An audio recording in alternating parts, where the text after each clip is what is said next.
News and views में आपका हार्दिक स्वागत है। मैं हूं पत्रकार योगेंद्र योगी।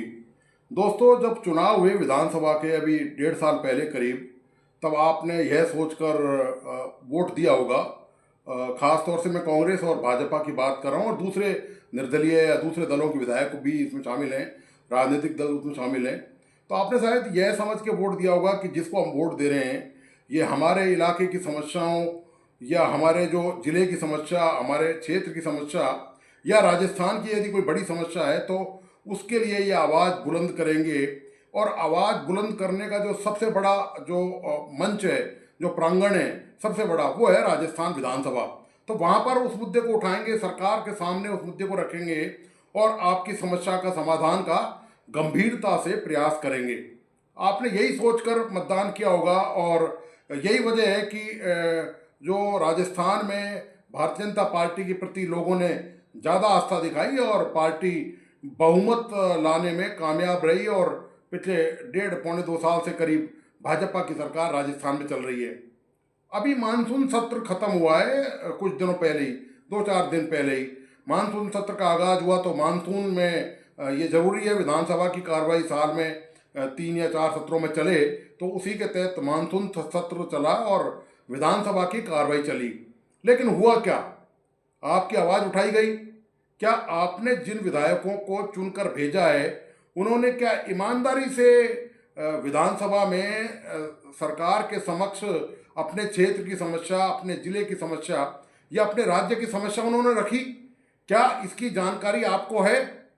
ये आपने समाचार माध्यमों से, मीडिया के जरिए, सोशल मीडिया के जरिए आप तक वो सूचना जरूर पहुंची होंगी कि आपके विधायक ने, जो चुने हुए आपके विधायक हैं, उन्होंने विधानसभा में क्या किया। क्या आप उन विधायकों के बारे में जानते हैं कि जो विधायक विधानसभा में पहुंचे ही नहीं, गए नहीं, उन्होंने मानसून सत्र के दौरान विधानसभा की कार्रवाई में भाग ही नहीं लिया? ये जरूरी नहीं समझा उन्होंने कि विधानसभा की कार्रवाई में भाग लिया जाए। मैं आपसे चंद सेकंड लेता हूं और आपको बताता हूं कि वो कौन महाशय हैं और कौन लोग हैं, उन्होंने क्या किया विधानसभा की कार्रवाई के दौरान। मैं आपको बताता चलूं कि अभी जो विधानसभा का जो सत्र अभी समाप्त हुआ है, उस सत्र में आप हालत देख लीजिए कि ये हुआ कि कुल विधायक वहाँ पर जो मौजूद नहीं थे ना, मैं आपको बता रहा हूँ कि विधायक जो मौजूद नहीं थे उनमें से आप देखिए कि ज़्यादातर तो विधायक आए उसमें सत्र के दौरान, लेकिन 7 विधायक ऐसे रहे जिन्होंने सत्र में कार्रवाई में हिस्सा ही नहीं लिया। आप प्रदेश में 7 ऐसे महान विधायक भी मौजूद हैं जिन्होंने सत्र के दौरान कार्रवाई में हिस्सा लेना जरूरी नहीं समझा।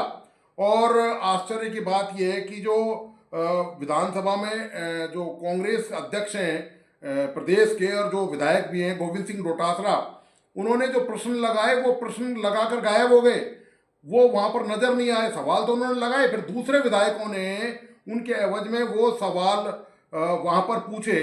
और आपको मैं बता दूं कि केवल एकमात्र विधायक हैं दीप्ति किरण, जिन्होंने विधानसभा अध्यक्ष को नहीं आने की सूचना दी कि वो किस कारण विधानसभा के सत्र की जो कार्रवाई है उसमें वो शिरकत नहीं कर पाएंगी। और कारण उसमें ये बताया गया कि और इसी तरह से भाजपा की जो विधायक है अनीता बघेल, उनके पति बीमार हैं, इसलिए वो सदन में नहीं आए।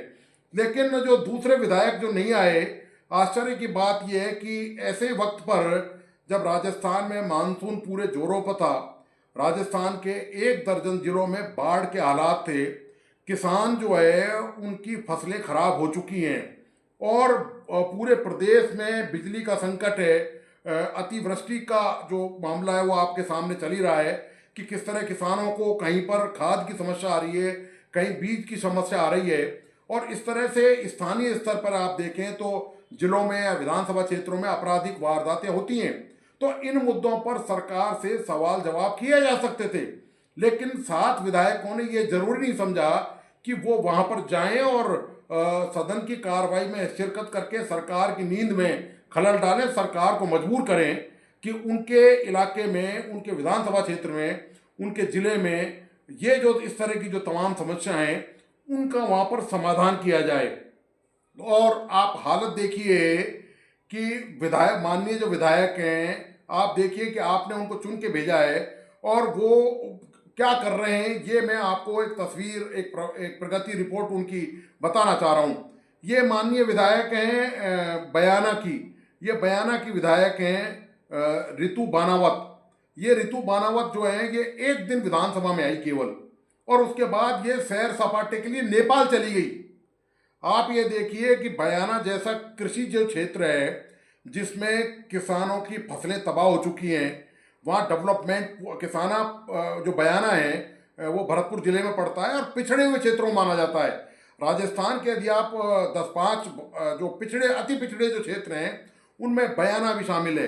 तो ये जो विधायक हैं ये रितु बनावत बानावत, ये निर्दलीय विधायक हैं वहाँ से, और ये सदन जब चल रहा था, मानसून सत्र जब चल रहा था, तो उसमें हिस्सा लेने के बजाय सैर सपाटा करने के लिए, ये मानसरोवर की यात्रा करने के लिए नेपाल चली गई। आप इससे ज़्यादा आश्चर्य क्या होगा, मैं आपको बताता चलूँ कि बयाना में बाजरे की फसल चौपट हो चुकी है। किसान वहाँ त्राहिमाम त्राहिमाम कर रहे हैं। बारिश के कारण, अभी जब बारिश हुई पिछले दिनों वहाँ पर, तो वहाँ पर केर गांव है उसका एनीकट टूट गया, और कलसाड़ा और बल्लभगढ़ जो मार्ग है वो बंद हो गया वहाँ पर।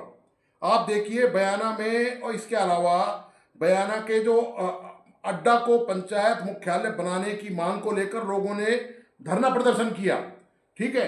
इसके अलावा जो सैंड स्टोन की जो रॉयल्टी का मामला है, बयाना आप जानते हैं कि बहुत बड़ा जो है वो मंडी है सैंड स्टोन की। लाल पत्थर के जो वहाँ काम होता है वो ज़बरदस्त होता है।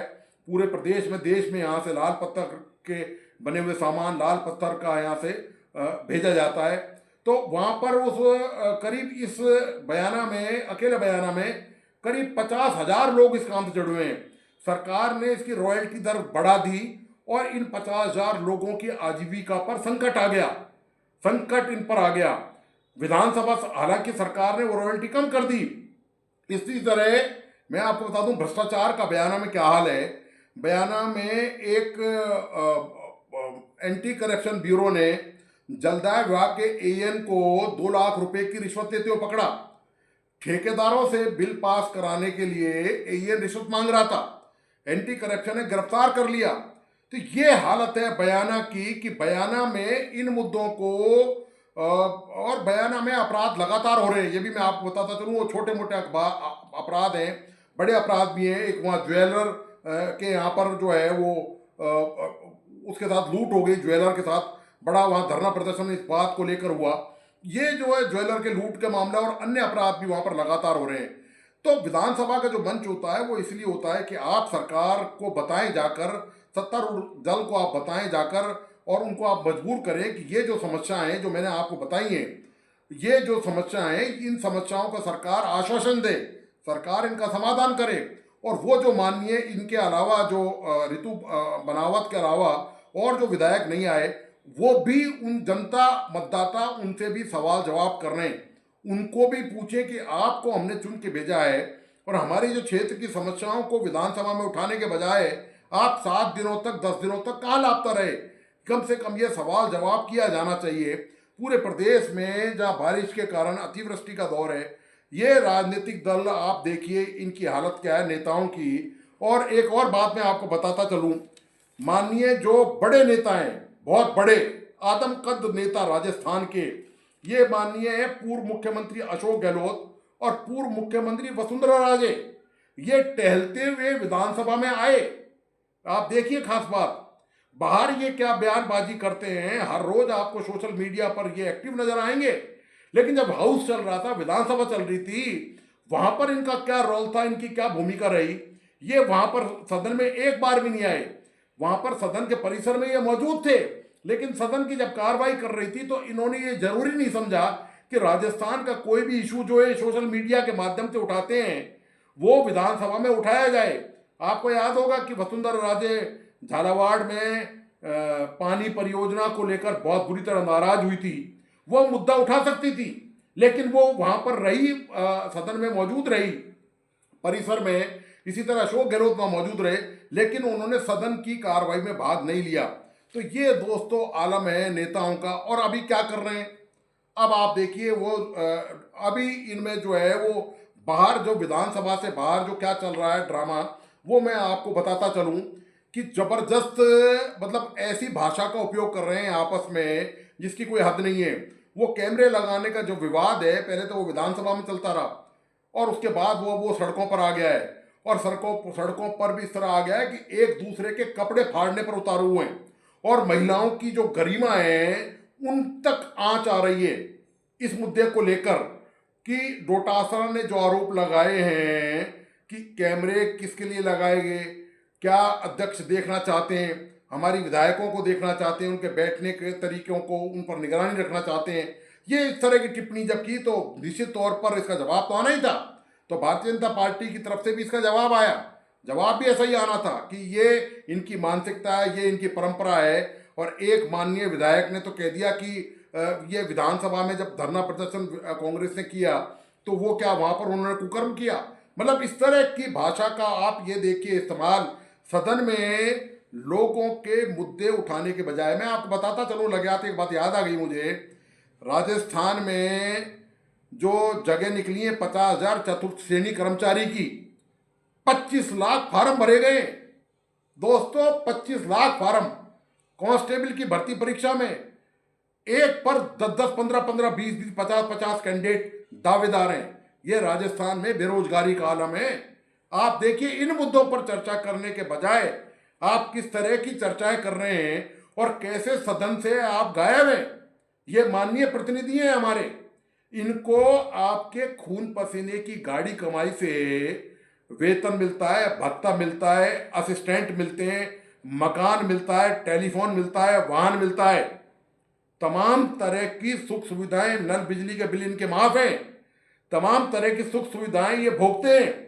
लेकिन जब आपका मुद्दा उठाने का नंबर आता है आपके विधानसभा क्षेत्र का तो इनका अता पता नहीं होता। और युद्ध कहाँ लड़ रहे हैं, मैदान में बाहर आकर जो मंच था उसको तो छोड़ आए, और अब आपस में एक दूसरे पर आरोप प्रत्यारोप लगा रहे हैं। ऐसे आरोप प्रत्यारोप जिनका आम आदमी की भलाई से कोई लेना देना नहीं है।